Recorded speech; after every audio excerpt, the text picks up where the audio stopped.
Job chapter 17. My spirit is broken, my days are extinct.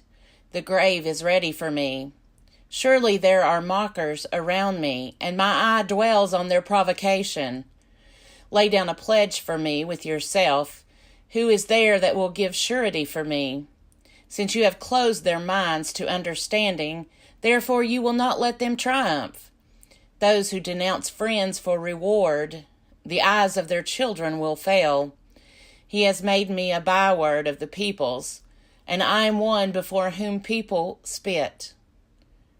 My eye has grown dim from grief, and all my members are like a shadow. The upright are appalled at this, and the innocent stir themselves up against the godless. Yet the righteous hold to their way, and they that have clean hands grow stronger and stronger. But you, come back now, all of you, and I shall not find a sensible person among you. My days are past, my plans are broken off, the desires of my heart.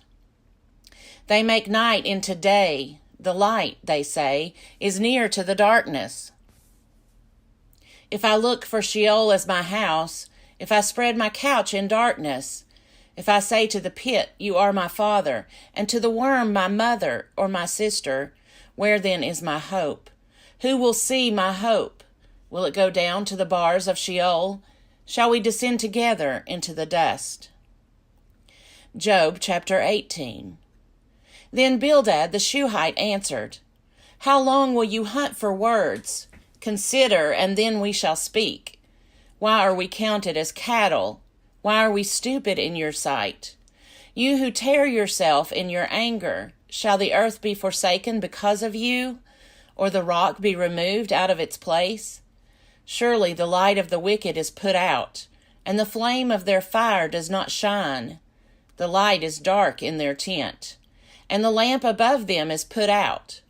Their strong steps are shortened, and their own schemes throw them down.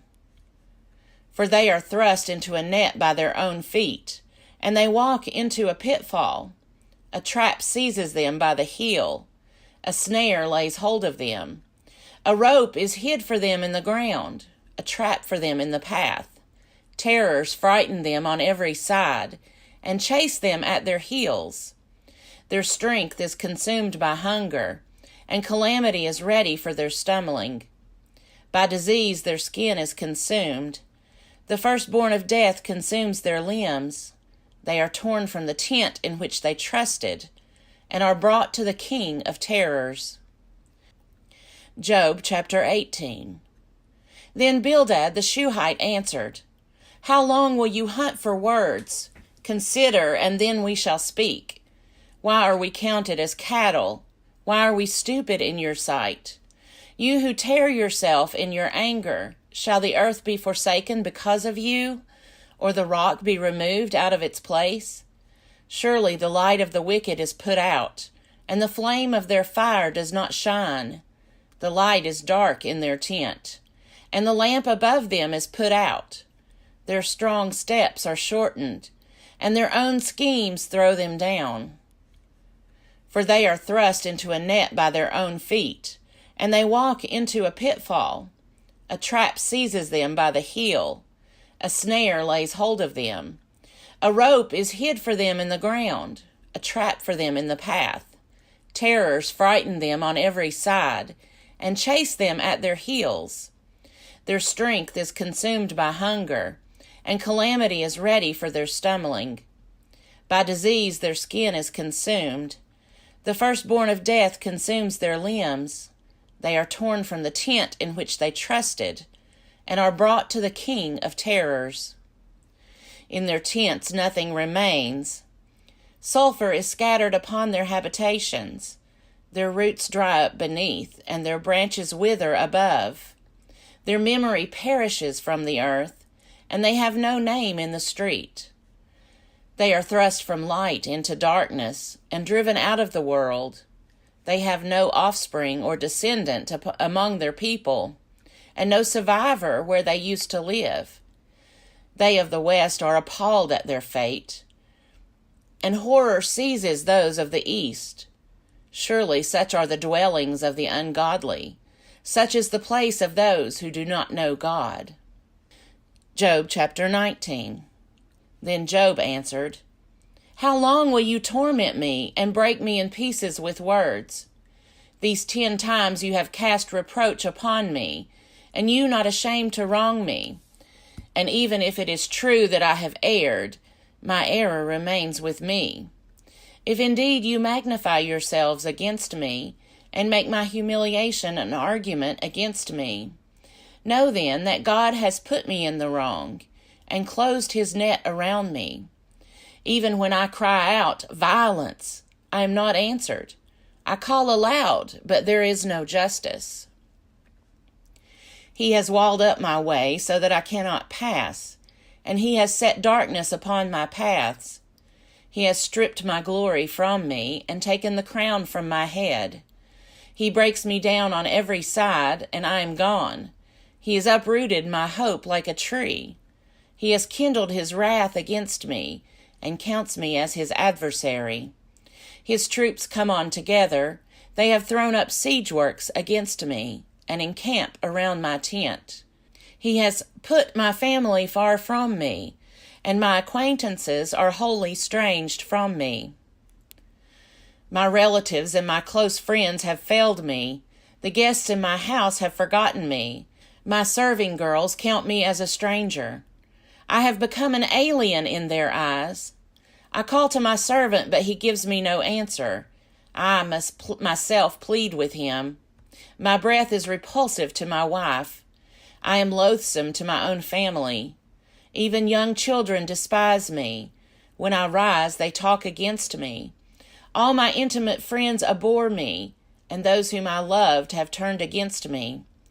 My bones cling to my skin and to my flesh, and I have escaped by the skin of my teeth. Have pity on me, O you my friends, for the hand of God has touched me. Why do you, like God, pursue me, never satisfied with my flesh?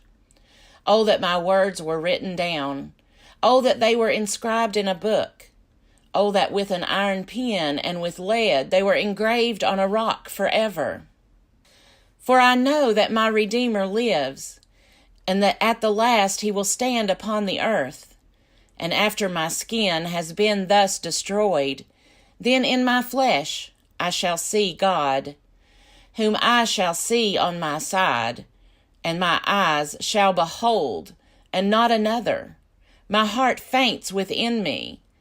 If you say how we will persecute him, and the root of the matter is found in him, be afraid of the sword, for wrath brings the punishment of the sword, so that you may know there is a judgment. Job chapter 20. Then Zophar the Naamathite answered, Pay attention. My thoughts urge me to answer, because of the agitation within me. I hear censure that insults me, and a spirit beyond my understanding answers me.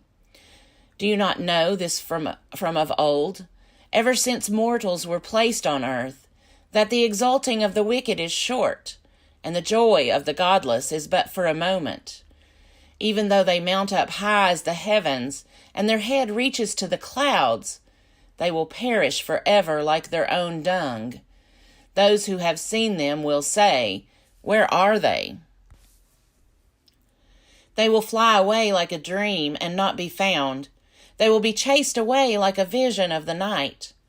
The eye that saw them will see them no more, nor will their place behold them any longer. Their children will seek the favor of the poor, and their hands will give back their wealth. Their bodies, once full of youth, will lie down in the dust with them. Though wickedness is sweet in their mouth, though they hide it under their tongues, though they are loath to let it go and hold it in their mouths, yet their food is turned in their stomachs. It is the venom of asps within them. They swallow down riches and vomit them up again. God casts them out of their bellies. They will suck the poison of asps.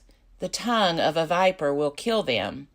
They will not look on the rivers, the streams flowing with honey and curds. They will give back the fruit of their toil and will not swallow it down. From the profit of their trading they will get no enjoyment. For they have crushed and abandoned the poor. They have seized a house that they did not build.